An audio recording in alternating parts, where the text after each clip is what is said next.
तो देखो क्वेश्चन है, ए पार्टिकल ऑफ मास, मास दिया है पार्टिकल का, ठीक है, 10 gram, moves along a circle of radius 6.4 centimetre. 6.4 centimetre इसका रेडियस दिया हुआ है, ठीक है, with a constant tangential acceleration. What is the magnitude of the acceleration? Kinetic energy of particle becomes equal to, kinetic energy हमको दिया हुआ है और इस सेकंड रिवोल्यूशन के बाद हमसे पूछ रहा है इसका टेंजेंशियल एक्सीलरेशन क्या। कैसे करते हैं देखो, हमें क्या करना है, यहाँ हम मान लेते हैं कोई इस तरह का सर्कल है जिस पर पार्टिकल मूव कर रहा है, तो टेंजेंशियल एक्सीलरेशन हमको चाहिए अल्फा टी का वैल्यू, ठीक है ना, अल्फा टी का वैल्यू हमको चाहिए, ये हमको निकालना है। इसका रेडियस दिया हुआ है, रेडियस कितना दिया हुआ है, और ये दिया हुआ है 6.4 सेंटीमीटर, इसका रेडियस है। और यहाँ जो पार्टिकल है इसका मास दिया हुआ है 10 ग्राम, 10 × 10⁻³ kg, कितना हो जाएगा, केजी में हम कन्वर्ट कर लीजिए इसको किलोग्राम मास को, है ना। तो अब हमको चाहिए होगा,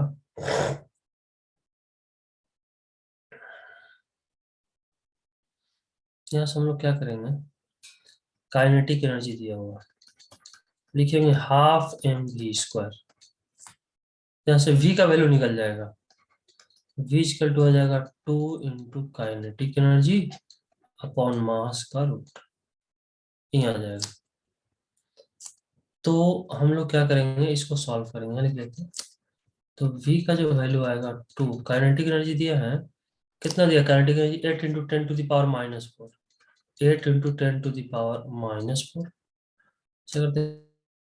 तो नेक्स्ट पेज में हम लोग कर लेते हैं, कोई दिक्कत वाली बात। तो यहाँ v का वैल्यू आ जाएगा 2, 8 × 10⁻⁴ और डिवाइडेड बाई मास इसका दिया है 10 × 10⁻⁻3, हमने इसको केजी में रखा है, ठीक है ना।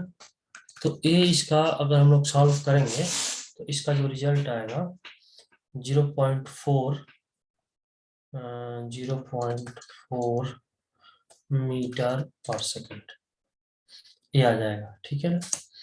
अब हम लोगों के पास नंबर ऑफ रोटेशन कितना दिया हुआ है, एक तो ये आ गया v का value, and n equal to दिया है 2, थीटा निकल जाएगा 2πn से, थीटा निकल जाएगा 2πn का वैल्यू हो जाएगा 2, यानी 4π, थीटा हमको निकल गया 4, ठीक है भाई। अब ओमेगा निकल जाएगा v/r से, v का वैल्यू हमने क्या निकाला है 0.4 अपॉन रेडियस 6.4 अपॉन 100, 100 क्यों करते हैं, क्योंकि ये सेंटीमीटर में है तो मीटर में कन्वर्ट कर ली, तो एक कुछ आ जाएगा 4 × 10, ये 100 ऊपर चला जाएगा, 4 × 10 और डिवाइड बाई 6.4, तो जाएगा 40/6.4, और जब इसको अपन सॉल्व करेंगे तो हमारे पास आएगा 25/4, 25/4 रेडियन पर सेकेंड, ये ओमेगा का वैल्यू आ गया, ठीक है ना। ओमेगा हमको पता हो गया, लिख लेता हूँ, कोई दिक्कत नहीं, ओमेगा वैल्यू पता होगा। अब हम लोग क्या करना है, omega square equal to omega naught square plus 2 alpha T,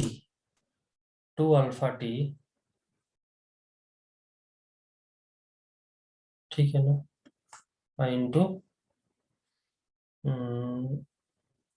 2 alpha T into theta, ये तो जीरो हो जाएगा, इनिशियल रेस्ट में रहता है तो omega naught zero, omega value यहाँ निकाले हैं 25/4 का square equal to 2 into alpha T, तो हमें निकालना है और थीटा हमको दिया है 4π, तो यहाँ से अल्फा टी यदि सॉल्व करके निकालें यहाँ 4 पाई है, ध्यान रखना है 4 पाई है। इसको यदि हम सॉल्व करके निकालें तो क्या आ जाएगा, 8 पाई हो जाएगा ना, 25/4 का स्क्वायर और डिवाइडेड बाई 8 पाई, यही आ जाएगा, डिवाइड बाई 8 पाई रेडियन पर सेकेंड स्क्वायर।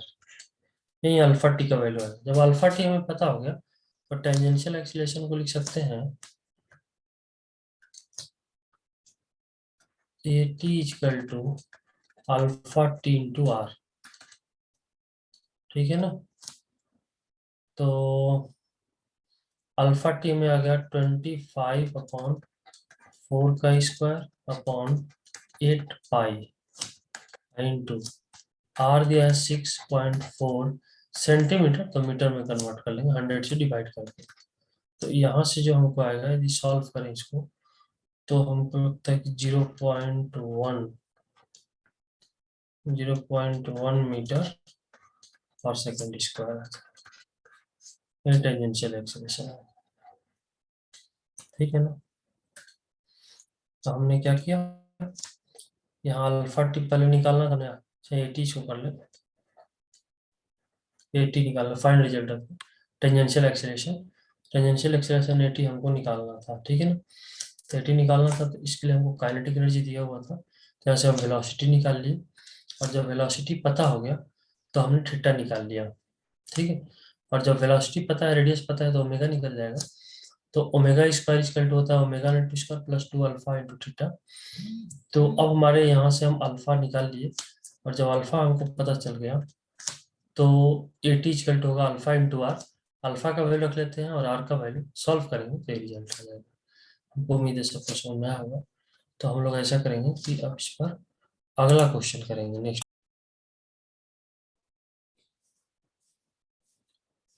नेक्स्ट क्वेश्चन है, uniform circular disc radius 50 centimetre है at rest is free to turn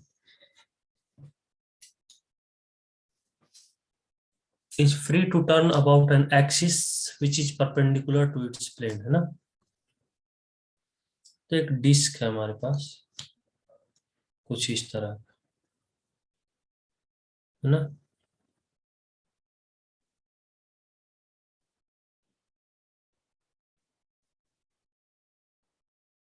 इस तरह का डिस्क, और यह डिस्क का रेडियस दिया हुआ है,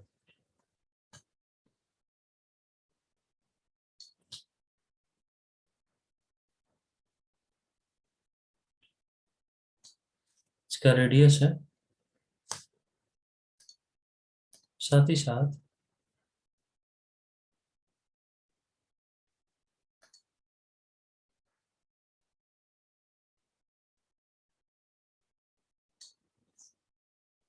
यह रोटेट कर रहा है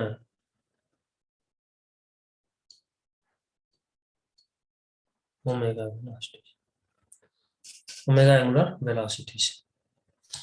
करा यूनिफॉर्म सर्कुलर डिस्क, इसका रेडियस जो दिया है 50 सेंटीमीटर, ठीक है, 50 centimetre, free to turn about an axis, ये एक्सिस है, एक्सिस के लॉन्ग ऐसे रोटेट करो, ठीक है, which is perpendicular to its plane, जिस प्लेन में रखा हुआ इसके परपेंडिकुलर है, and passes to its centre, इसके सेंटर से पास कर रहा, ठीक, is subjected to a torque which produce constant angular acceleration 2 radian पर सेकंड स्क्वायर। यानी कांस्टेंट एंगुलर एक्सीलरेशन की बात करें तो हमको क्या दिया हुआ है, अल्फा इक्वल टू 2 रेडियन पर सेकंड स्क्वायर, ये हमको दिया हुआ, ठीक है। और आर हमको दिया हुआ है 50 सेंटीमीटर, तो 50 इंटू 10⁻⁻² मीटर हो गया, सेंटीमीटर। हमने क्या किया, सेंटीमीटर को मीटर में कन्वर्ट कर लिया। तो यहाँ से हम लोग ए निकाल सकते हैं, एक्सेलेरेशन ए इक्वल टू हो जाएगा अल्फा इंटू आर। अल्फा का वैल्यू हमको दिया है कितना, 50 इंटू 10⁻⁻², और आर का वैल्यू दिया है 2। तो ए आ जाएगा हमारे पास 1 मीटर पर सेकंड स्क्वायर, ज्यादा है अल्फा इंटू आर तो अल्फा का वैल्यू रखेंगे और आर का वैल्यू, तो 1 मीटर पर सेकंड स्क्वायर ए का वैल्यू हमको पता हो गया। इसको अपन टेंजेंशियल एक्सीलरेशन भी करेंगे, ठीक है, टेंजेंशियल एक्सीलरेशन हमको पता है। अब हमें क्या होगा, हमसे पूछ रहा है कि नेट एक्सीलरेशन बताइए, find its net angular acceleration after 2 second, ठीक है। तो नेट एक्सीलरेशन के लिए हम लोग लिखेंगे, तो ए नेट लिखना होगा तो क्या लिखेंगे, a C square plus A T square का रूट, पिछले क्लास में फार्मूला बताया हुआ, a C square plus A T square का रूट। तो ए टी तो हमें पता हो गया 1, अब ए सी यदि पता हो जाए तो ए सी का वैल्यू हम लोग निकालेंगे पहले, इसको फर्स्ट इक्वेशन मान लेते हैं ना, फर्स्ट इक्वेशन। चलो नेक्स्ट हम लोग करेंगे, जो ए सी का वैल्यू निकालने के लिए हम लोग क्या करते हैं कि v निकालते हैं पहले,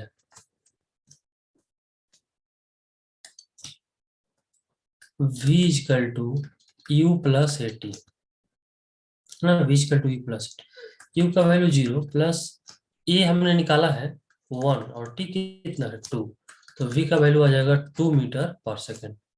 तो ए सी इजकल टू होता है v स्क्वायर अपॉन आर, तो v का वैल्यू है 2 का स्क्वायर अपॉन रेडियस है इसका कितना 50 सेंटीमीटर, तो 15 × 10⁻⁻2 हो जाएगा 4 अपॉन, और ये हो जाएगा 0.5, ठीक है ना।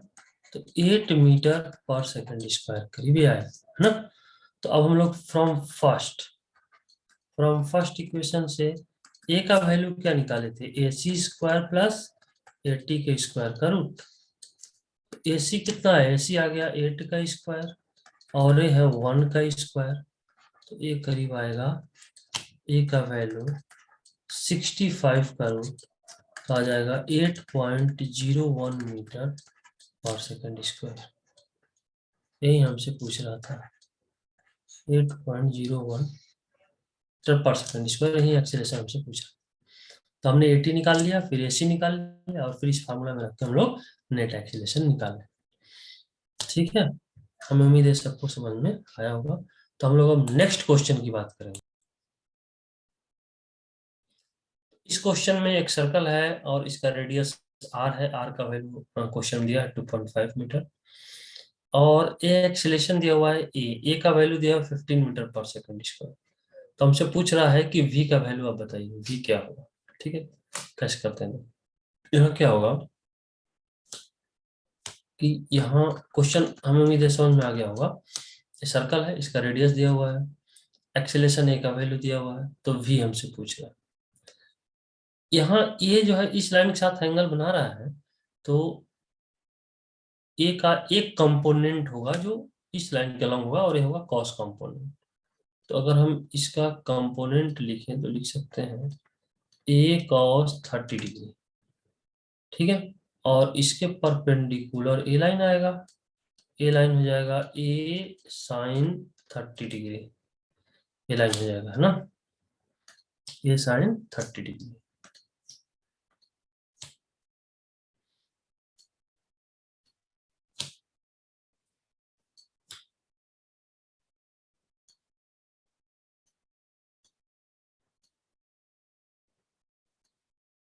फिर से लिख लेते हैं इसको,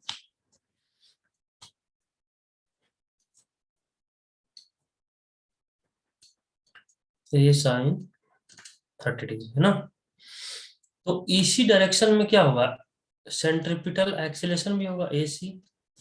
तो हम लोग लिख सकते हैं a c equal to a cos 30 degree, a c को लिख सकते हैं v square upon r equal to a cos 30 degree, तो वी स्क्वायर इजकल टू आ जाएगा a into r cos 30 degree. A का वैल्यू हमको दिया हुआ है कितना, ए का वैल्यू 15, आर का वैल्यू 2.5, और कॉस 30 √3/2, ये हो जाएगा वी स्क्वायर। तो हम यदि v लिखना चाहें तो ये सभी रूट में आ जाएगा, तो ए 15 इंटू 2.5 इंटू √3/2, तो इसको यदि हम सॉल्व करें तो 5.6 मीटर पर सेकेंड आ जाए, जो हमसे पूछ रहा था v का वैल्यू, ठीक है ना। v का वैल्यू है 5.6 मीटर पर सेकेंड। नेक्स्ट क्वेश्चन कर रहा है particle rotate in circular path of radius 1 metre. ठीक है ना, देखो फिगर से समझते हैं इसको। इस तरह का सर्कल है और इसका रेडियस दिया हुआ है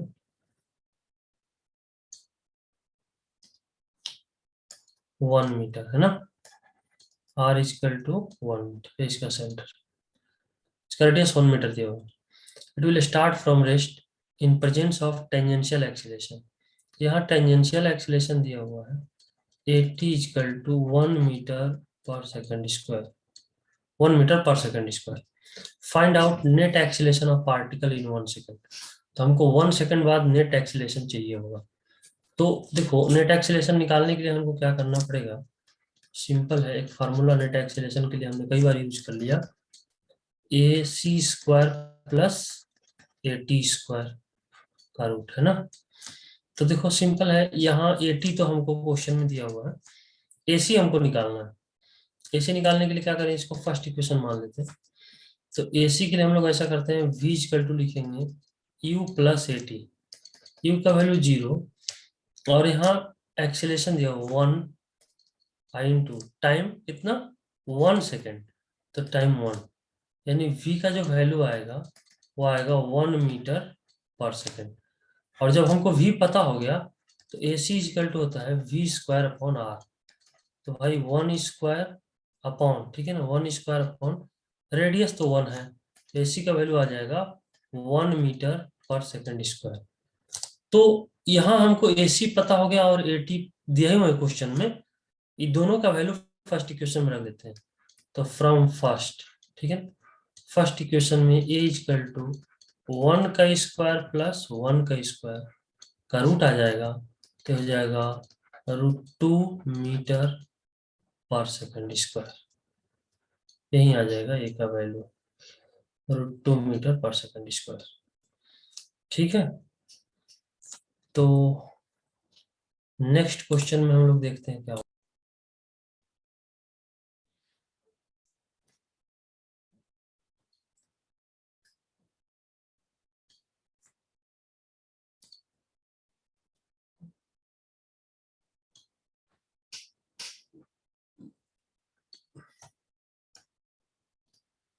यहाँ रेडियस दे रखा है क्वेश्चन में, रेडियस का वैल्यू क्या है देखो, r इक्वल टू 1 मीटर, है ना। करे particle rotate in a circular path of radius 1 metre, तो रेडियस 1 मीटर में रख लिया 1 metre, and its velocity changes as a relation v equal to T square plus 1। यानी v का वैल्यू दिया हुआ है बट यहाँ v चेंज हो रहा है टाइम के साथ। तो कह रहा नेट एक्सीलरेशन, पार्टिकल का नेट एक्सीलरेशन बताइए 1 सेकेंड के बाद। तो हम ऐसा करते हैं कि नेट एक्सीलरेशन के लिए हमें formula A C square plus A T square याद रखना पड़ेगा, ये हमने कई बार यूज भी कर लिया। यदि ए सी और ए टी हम निकाल लें तो हमको सॉल्व हो जाएगा। क्वेश्चन फर्स्ट मान लें, ए टी के लिए लिख सकते हैं D V upon D T, तो भाई आ जाएगा डी अपॉन डी टी। ठीक है, अब v का वैल्यू कितना है टी स्क्वायर प्लस 1, तो इसको अगर हम सेपरेट करें तो d upon D T T square plus D upon D T into 1। तो ये टर्म तो 0 हो जाएगा, ये टर्म 0 हो जाएगा, क्यों, क्योंकि 1 है और 1 कांस्टेंट है, कांस्टेंट का एक्सीलरेशन 0 हो जाएगा। टी स्क्वायर का हो जाएगा 2t। तो अगर हम देखें तो ए टी का वैल्यू आ जाएगा 2t। तो at T equal to 1 second की बात हो रही है, तो ए टी का वैल्यू आ जाएगा 2 इंटू 1, मतलब 2 मीटर पर सेकेंड स्क्वायर। तो ए टी तो हमको निकल गया, अब क्या निकालना होगा ए सी। तो ए सी इक्वल टू होता है V square upon R. V square का वैल्यू है टी स्क्वायर प्लस 1 है, वी का वैल्यू स्क्वायर कर दो और रेडियस 1 है, तो आ जाएगा टी स्क्वायर प्लस 1 का होल स्क्वायर ए सी। तो at T equal to 1 second पर यदि हम बात करें तो ए सी का जो वैल्यू आ जाएगा 1 का स्क्वायर प्लस 1 और टोटल का होल स्क्वायर।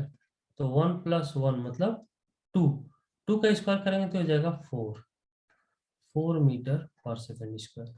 तो हमको AC पता हो गया, AT पता हो गया, तो फर्स्ट इक्वेशन में रख देंगे। तो A इक्वल टू हो जाएगा AC square plus AT square का रूट। तो भाई AC का वैल्यू आ गया 4 का स्क्वायर और AT का वैल्यू है 2 का स्क्वायर का रूट, है ना। तो हो जाएगा 16 प्लस 4, मतलब ये कितना आ जाएगा, √20।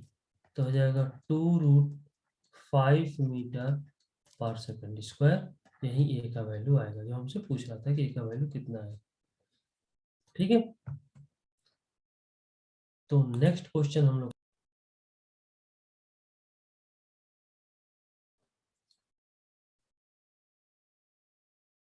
क्वेश्चन कर रहा है particle of mass m, particle है, इसका मास m है, rotate in a circular path of radius r, centripetal acceleration particle का दिया हुआ है k square r t square. Question पूछ रहा है find out net acceleration of particle. तो हम लोग नेट एक्सीलरेशन की बात यहाँ करेंगे। तो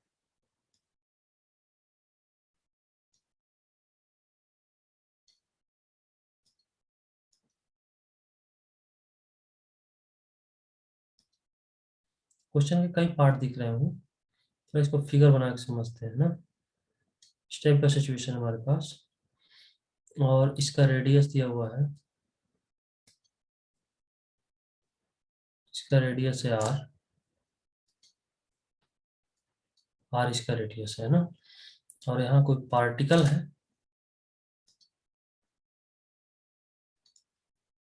और जिसका मास है m, जो रोटेट कर रहा है।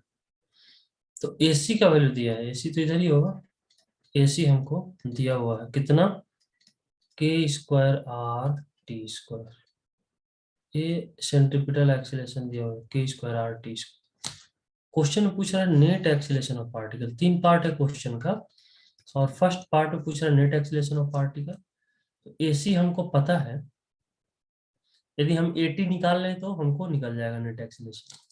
इसके बाद पूछ रहा है सेकंड पार्ट में power deliver to the particle at time t, T time में कितना पावर डिलीवर करेगा, है ना। साथ ही साथ C पार्ट में पूछ रहा है power deliver to the particle between time 0 to t second, 0 to second में कितना पावर डिलीवर करेगा। सबसे पहले फर्स्ट पार्ट करेंगे नेट एक्सीलरेशन ऑफ पार्टिकल। इसके लिए हम लोग क्या करते थे, AC इक्वल टू दिया हुआ है k square r t square. AC को लिख सकते हैं तो v स्क्वायर अपॉन r, क्योंकि इसका रेडियस देखो, इसका रेडियस स्मॉल r है, तो यहाँ स्मॉल r रख लिया, equal to k square r t square.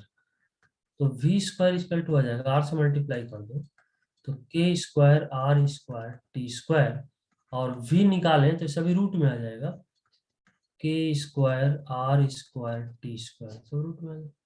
तो ये जो है स्क्वायर, यानी k r t का होल स्क्वायर कर सकते हैं।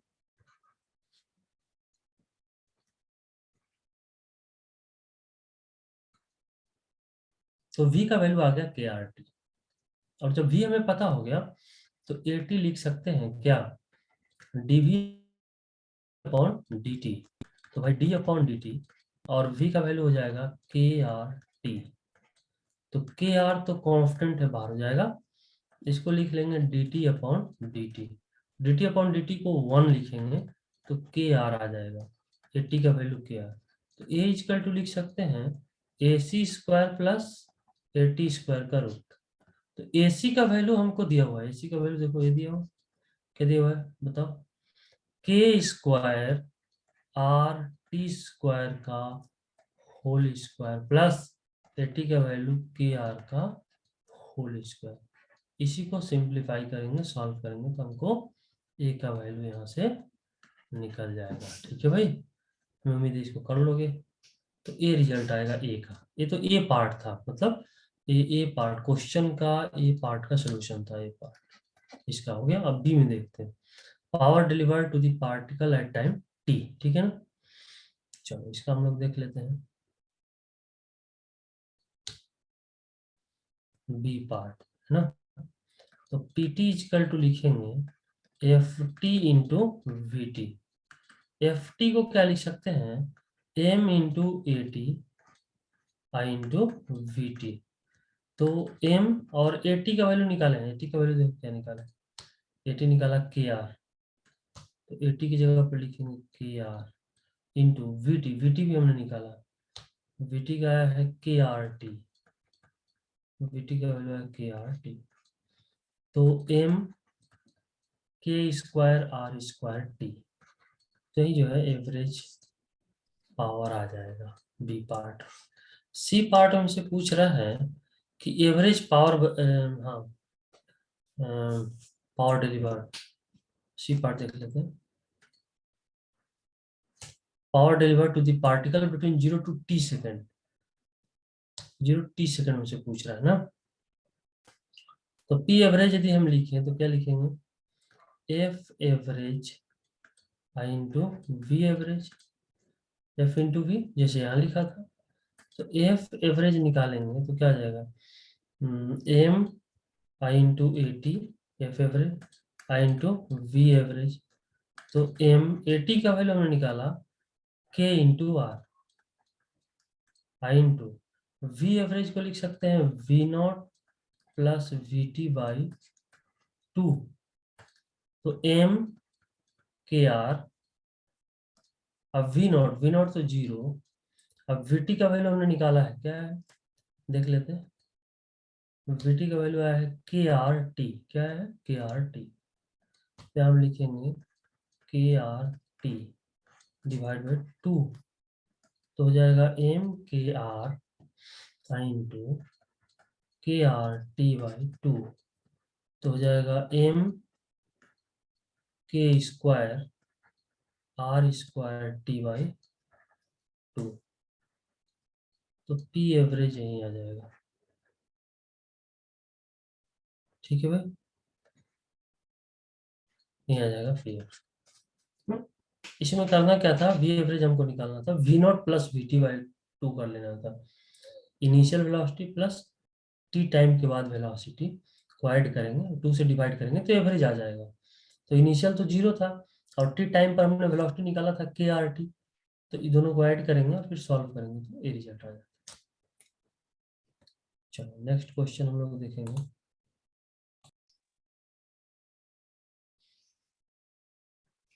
क्वेश्चन में कह रहा है particle rotate in circular path of radius R, ठीक है।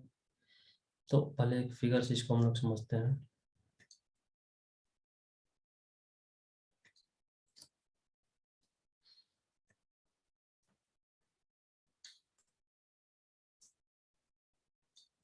इसका जो रेडियस है वो क्या है, आर है, क्वेश्चन में दिया हुआ, ठीक है। और इसका काइनेटिक एनर्जी चेंज कर रहा है, काइनेटिक एनर्जी इसका दिया हुआ है ए एस स्क्वायर, ए एस स्क्वायर, ठीक है। तो नेट फोर्स हमसे पूछ रहा है, ये तो गिवन है।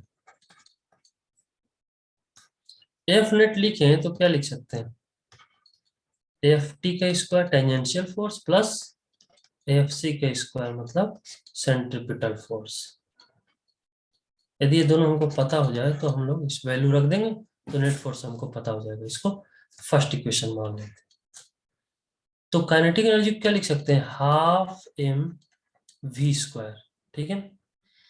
तो ये आ जाता है हमारे पास ए एस स्क्वायर, तो M V square equal to लिख सकते हैं 2a, ये वाली इक्वेशन से यहाँ लिखते हैं, ध्यान रखना, ये वाले इक्वेशन मतलब काइनेटिक एनर्जी को हम लोग क्या लिख सकते हैं, हाफ एम वी स्क्वायर, और यहाँ इक्वेशन दिया हुआ है ए सी स्क्वायर, 2 से मल्टीप्लाई कर दो तो 2a स्क्वायर, है ना। तो हम लोग यदि एफ सी लिखें, एफ सी इजकल टू होता है M V square upon R. तो यहाँ से एम वी स्क्वायर का वैल्यू हमने निकाल लिया है, कितना है 2a स्क्वायर अपॉन, तो भाई एफ सी तो यहाँ से निकल गया, एफ सी हमको आगे पता हो गया ये सिचुएशन। एफ टी निकालना है, एफ टी निकालने के लिए इसको इक्वेशन सेकंड मान लेते हैं, ठीक है। तो हम फ्रॉम सेकंड लिखेंगे, तो फ्रॉम सेकेंड। सेकेंड से एम भी square equal to 2a s square है ना। अब ऐसा करते हैं कि दोनों तरफ डिफ्रेंशिएट करते हैं, किसके रिस्पेक्ट में, एस के रिस्पेक्ट में। तो d upon D s m भी square equal to d upon D s 2a s square, है ना। तो अब हम लोग क्या लिखेंगे, यहाँ जो आएगा एम कॉन्स्टेंट बाहर हो जाएगा और वी स्क्वायर का हो जाएगा 2v, आई इंटू वी का हो जाएगा dv upon D S, dv upon D S.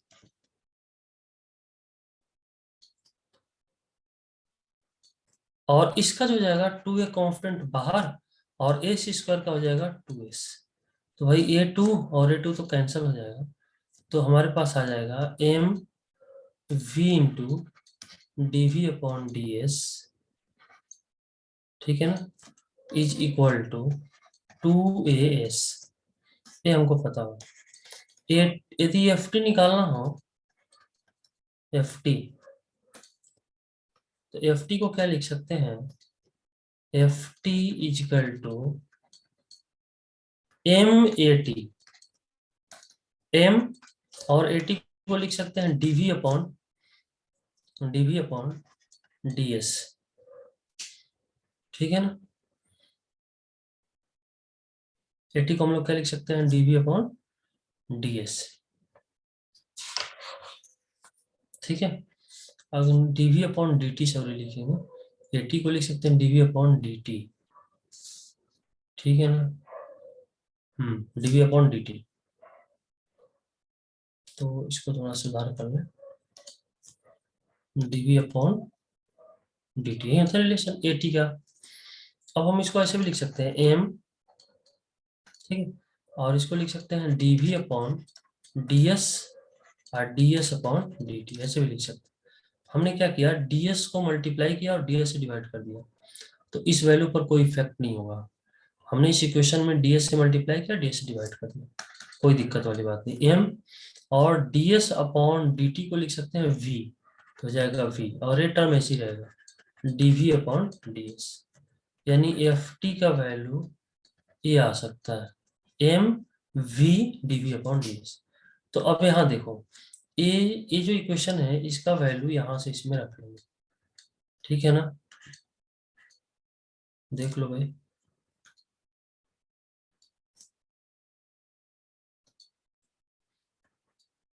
यहाँ से रख लें, तो एम देखो M V into D V upon D S, इसका वैल्यू कितना है 2s, तो पूरे का वैल्यू आ जाएगा 2s, तो 2as ये आ जाएगा, ठीक है ना।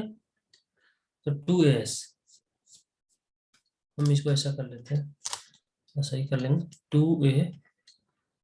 अब ये दोनों वैल्यू पता हो गया, एफ टी भी पता हो गया हमको और इधर एफ सी भी पता हो गया। अभी दोनों का वैल्यू फर्स्ट इक्वेशन में रख देंगे, तो फ्रॉम इक्वेशन फर्स्ट, तो फर्स्ट का value F equal to F C square, तो एफ सी का वैल्यू देखो हमें लिख लेते हैं, कोई दिक्कत वाली बात नहीं, F C square plus F T square करो, तो एफ सी का वैल्यू क्या है देखो, एफ सी का वैल्यू है 2a s square upon r, 2a s square upon r का whole square plus F T का वैल्यू है, देख लेते हैं एफ टी का वैल्यू क्या था, 2a s का होल स्क्वायर। अब इसको अपन सॉल्व कर सकते हैं, ठीक है। तो 2s और 2as इसमें भी है, ठीक है, तो कॉमन ले सकते हैं, कोई दिक्कत वाली बात नहीं। इसको सॉल्व करेंगे तो हमारे पास आएगा 2as और ये रूट में आएगा 1 plus S square upon R square, यही आना चाहिए, तो यही एफ नेट आ जाएगा। ये हमसे पूछ रहा था, एफ नेट का वैल्यू है, इसको सॉल्व करेंगे तो ये रिजल्ट है। तो हमको उम्मीद है कि सबको समझ में आ गया होगा।